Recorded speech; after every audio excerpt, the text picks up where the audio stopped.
sucesión en el trono seguirá el orden regular de primogenitura y representación. ¿Qué significa el principio de primogenitura? Que siempre va a prevalecer entre los mismos hermanos. El mayor, con la salvedad de que primero, como hemos visto, se va a preferir al varón sobre la mujer, y luego entre los del mismo sexo ahí va a prevalecer el mayor. Y el principio de representación significa que si alguno de los que le tiene que suceder al rey fallece antes que el propio rey,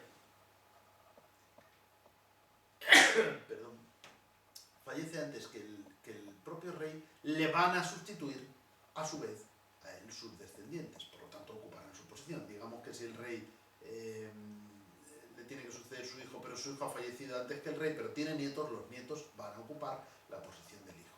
Esos nietos, obviamente, de acuerdo con el orden que hemos dicho, preferencia del varón sobre la mujer, preferencia del de más edad sobre el de menos. Y estos son los otros principios: primogenitura, representación, preferencia del varón y preferencia de los grados más próximos y de las líneas también más próximas. La línea más próxima es la línea directa, por lo tanto los descendientes del rey, hijos, nietos, bisnietos, etc.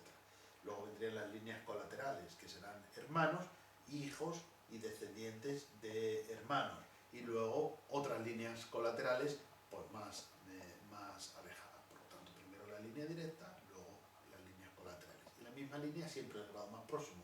Siempre hijos antes que nietos, con la salvedad del principio de representación, que significa que si el rey tiene varios hijos, fallece uno de ellos, que a su vez tiene hijos, y los otros hijos viven, los hijos del hijo fallecido ocupan la posición del hijo. Por lo tanto, si el hijo fallecido es el príncipe de Asturias, pues entonces los hijos de este van a prevalecer sobre otros hermanos y por lo tanto hijos directos del rey. Ahí se va a preferir, no es que se prefiera al nieto respecto al hijo, porque el principio de la preferencia del grado más próximo diría lo contrario, sino que en virtud del principio de representación, al hijo fallecido le van a representar sus hijos. Siempre estoy hablando aquí en masculino. Cuando hay hombres y mujeres, no están excluidas las mujeres, sino que se va a preferir al hombre sobre la mujer.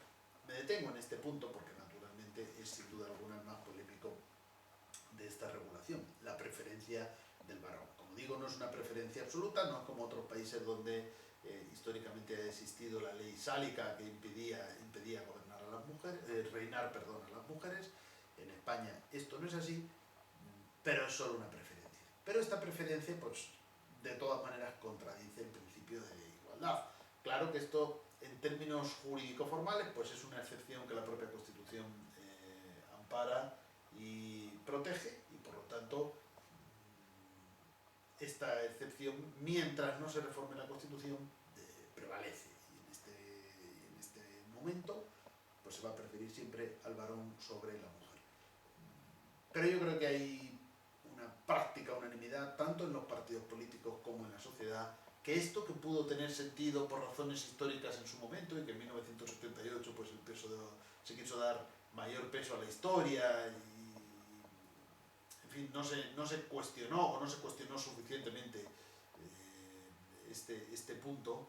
En la actualidad pues sí que es muy cuestionado, porque no existe ninguna razón por la cual, más allá, digamos, de esas circunstancias históricas, por la cual tenga que prevalecer el varón sobre la mujer en la sucesión a la corona, y por lo tanto este es un punto en el cual la Constitución debería reformarse. Probablemente es el punto de los que requieren reforma constitucional que más consenso tiene, ¿no?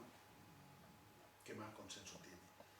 Lo que sucede es que todo el título segundo requiere reforma agravada. La verdad es que la Constitución, a la hora de establecer los aspectos que requieren reforma agravada, yo pienso que quizás hubiera sido preferible que, en lugar de establecer bloques completos, pues hubiera establecido los grandes principios o aquellos artículos que contienen la esencia. En este caso, pues la monarquía parlamentaria o el artículo que regula el papel del rey, pero no todo el título segundo, que hay muchos aspectos que en realidad pues podrían reformarse con mayor flexibilidad. Pero de momento esto es así, y por lo tanto pues esta preferencia del varón sobre la mujer, cuestionada, cuestionable, y que yo creo que hoy pues muy pocos sectores de la sociedad y desde luego del arco parlamentario comparten, es decir, todos estarían de acuerdo en esa reforma, Pero no se produce porque, primero porque requiere reforma agravada y segundo porque, como todos ustedes saben, la agenda de reformas es muy, muy amplia, no solamente afecta a este punto, afecta a muchos otros,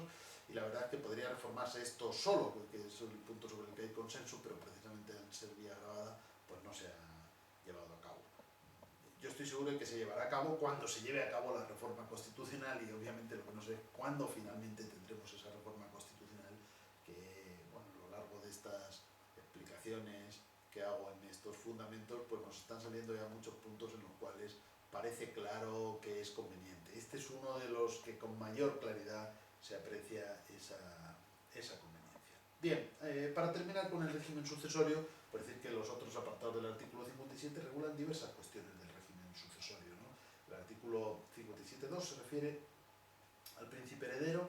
Desde su nacimiento o desde que se produzca el hecho que origine el llamamiento, tendrá la dignidad de príncipe de Asturias y demás títulos vinculados tradicionalmente al sucesor de la corona de España.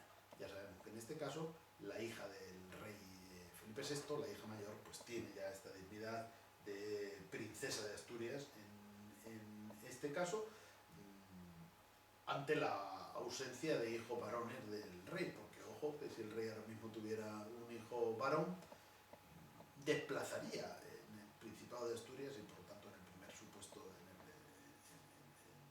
en el primer puesto en la sucesión a la princesa de Asturias. El apartado tercero, extinguidas todas las líneas y además en derecho las Cortes Generales proveerán a la sucesión en la corona en la forma que más convenga a los intereses de España. Una proclamación genérica. Hay que pensar que es dificilísimo que se extingan todas las líneas, teniendo en cuenta que bastaría cualquier pariente del rey en línea colateral, aunque sean, vamos a decir, primos más o menos lejanos, para, bueno, para que se mantenga la línea sucesoria. Pero la Constitución ha querido prever qué sucedería si verdaderamente todas las líneas se han extinguido. Y el apartado cuarto, que las personas que teniendo derecho a la sucesión en el trono contrajeren matrimonio contra la expresa previsión del rey y de las Cortes quedarán incluidas en la sucesión en la corona por sí sus descendientes. La verdad es que esto es una limitación al derecho a contraer matrimonio, no porque no puedan contraer matrimonio, sino porque este matrimonio puede condicionar naturalmente su posición sucesoria, pero también pues aquí la Constitución lo ha querido reconocer, siguiendo algo que estaba un poco en la tradición histórica española, y es que incluso por los matrimonios, no de todas las personas que tengan derecho a suceder, pero al menos del rey o del príncipe de Asturias, eran incluso aprobados y ratificados por las propias Cortes. Aquí esto es aplicable a todas las personas que tengan derecho a la sucesión. Es verdad que no solamente es el rey el que puede prohibirlo, sino el rey más las Cortes. No se dice el rey o las Cortes, es decir, no basta una prohibición, no basta la prohibición del rey, tampoco basta la prohibición de las Cortes. Tendría que producirse la prohibición del rey y la prohibición de las Cortes para que quedasen excluidas. Y el apartado quinto de este mismo artículo, que ya lo hemos mencionado antes, se refiere a esa ley orgánica que tendrá que resolver las posibles abdicaciones, renuncias o cualquier duda de hecho o derecho, ley orgánica que ya ha sido objeto de utilización, como digo, tras la abdicación del rey Juan Carlos I. Bien, y para terminar la lección tenemos un apartado, una última pregunta referida a la regencia y la tutela del rey menor. Esto se regula en los artículos 59 y siguientes, o sea, 59 y 60 en realidad. El artículo 59 nos dice que cuando el rey fuere menor de edad, el padre o la madre del rey, en su defecto el pariente de mayor edad, más próximo a suceder en la corona, según el orden establecido en la Constitución, entrará a ejercer inmediatamente la regencia y la ejercerá durante el tiempo de la minoría de edad del rey. Y el apartado segundo, si el rey se inhabilitara y para el ejercicio de su autoridad y la imposibilidad fuere reconocida por las Cortes Generales, entrará a ejercer inmediatamente la regencia el príncipe heredero de la corona, si fuere mayor de edad. Si no lo fuere, se procederá de la manera prevista en el apartado anterior hasta que el príncipe heredero alcance la mayoría de edad. Si no hubiere ninguna persona, apartado tercero, si no hubiere ninguna persona a quien corresponde la regencia, esta será nombrada por las Cortes Generales y se compondrá de 1, 3 o 5 personas. Para ejercer la regencia es preciso ser español y mayor de edad, y la regencia se ejercerá, apartado quinto, por mandato constitucional y siempre en nombre del rey. Bien, la regencia es importante porque asume Es aquella situación en la cual el rey, como hemos visto, por menor edad o por inhabilitación, no puede ejercer sus funciones y entonces el regente asume todos los papeles o todas las funciones constitucionales del rey. Es una institución de gran trascendencia cuando se tiene que producir. También ha existido a lo largo de nuestra historia y como vemos, en este caso lo que se hace es que se encomienda, en el caso de la menor edad se da prioridad al padre o a la madre. Y en el caso de inhabilitación se va a dar prioridad al príncipe heredero si es mayor de edad. A partir de ahí pues son el resto de los parientes más próximos a suceder los que lo van a asumir. Y si no tuviéramos parientes, pues entonces serán las Cortes Generales las que establezcan una regencia. Bien, como digo, pues se sigue también esta institución tradicional. El regente es el jefe del Estado. A todos los efectos asume las funciones constitucionales del rey. Me detengo también en el punto en el 59.2, porque de pasada, es decir, a la hora de regular la regencia, está abriendo una posibilidad que la Constitución no menciona en ningún otro lugar, y es que el rey sea inhabilitado. Esto responde a veces a la crítica o a la consulta o a la duda que muchas personas tienen. Bueno, ¿y qué sucede si el rey incumple todas sus funciones constitucionales o actúa de una manera manifiestamente contraria a los intereses de España o a esas funciones que la Constitución le encomienda? Bien, pues ya sabemos que las Cortes Generales le pueden inhabilitar. Bueno, dice la Constitución, el rey se inhabilitare, como que se inhabilitase a sí mismo. Quiere decir que llevase a cabo una actuación digna o susceptible de llevar a cabo esa inhabilitación. Y dice, la imposibilidad fuere reconocida por las Cortes Generales. Es decir, estuviera incapacitado para llevar a cabo sus funciones y sus competencias. El artículo 60 se refiere al tutor del rey. La tutela, a diferencia de la regencia, la tutela se refiere a los aspectos privados de aquel rey que por minoría de edad no puede gestionar esos aspectos. Así como la regencia se refiere a las funciones constitucionales, la tutela, pues igual que en el caso de cualquier menor de edad, implica la asunción de las funciones, si queremos, o del papel civil, del estatus civil de esta persona. Será tutor del rey menor la persona que en su testamento hubiese nombrado al rey difunto, siempre que sea mayor de edad y español de nacimiento. Si no lo hubiese nombrado, será tutor el padre o la madre, mientras permanezcan viudos. En su defecto lo nombrarán las Cortes Generales, pero no podrán acumularse los cargos de regente y de tutor, sino en el padre, madre o ascendientes directos del rey. Es decir, el padre, madre o ascendientes del rey pueden ser regentes y tutores a la vez.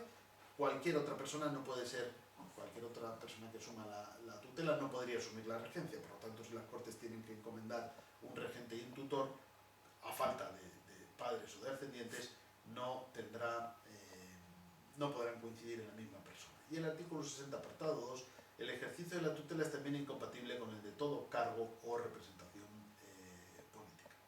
Bien, con esto prácticamente quedaría terminada este apartado. Bueno, no quiero dejarme, aunque solo sea la mención, yo creo el único artículo del título segundo que no hemos mencionado, bueno, lo hemos mencionado antes de pasada, que es el artículo 58, que se refiere a la reina consorte o consorte de la reina.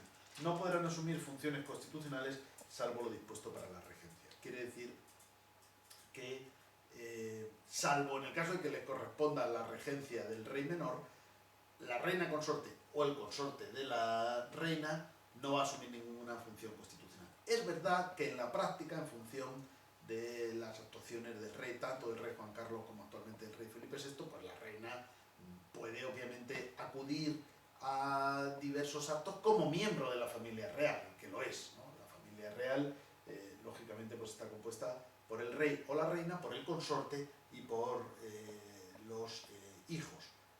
No forman parte de la familia real los hermanos o las hermanas del rey. La familia real estrictamente está compuesta por estas personas, el rey, la consorte del rey, la reina en este caso, y los hijos, y como miembros de la familia real pues pueden acudir allá donde les llamen en esa condición, pero no asumen funciones constitucionales. Eso no implica la asunción de funciones constitucionales.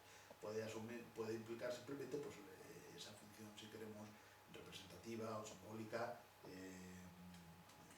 como miembro de la familia real, pero como digo, no las funciones que constitucionalmente corresponden al rey. También llamo la atención sobre el lenguaje. El artículo 58 habla de la reina consorte o el consorte de la reina. Aquí también vemos una especie de discriminación, aunque en este caso es para darle un tratamiento protocolario más importante, parece, ¿no?, a la esposa del rey que al esposo de la reina. La esposa del rey tiene título de reina consorte, mientras que el esposo de la reina no tiene título de rey consorte, por lo menos según el artículo 58, tiene título de consorte de la reina, es decir, el esposo de la reina es un mero consorte de la reina, mientras que la esposa del rey, la consorte del rey, es reina, tiene constitucionalmente el título de reina y puede ser llamada reina de España. Por lo menos eso es lo que se parece derivar del artículo 58. Naturalmente hay muchísimas cuestiones que algunas se han podido plantear y otras se pueden plantear en el futuro, ¿no? Porque todo el título segundo, el problema es que no suele tener una aplicación de todos los días o en todas las circunstancias, sino que en realidad pues, se van produciendo situaciones que pueden tener antecedentes en nuestro derecho constitucional histórico, ¿no?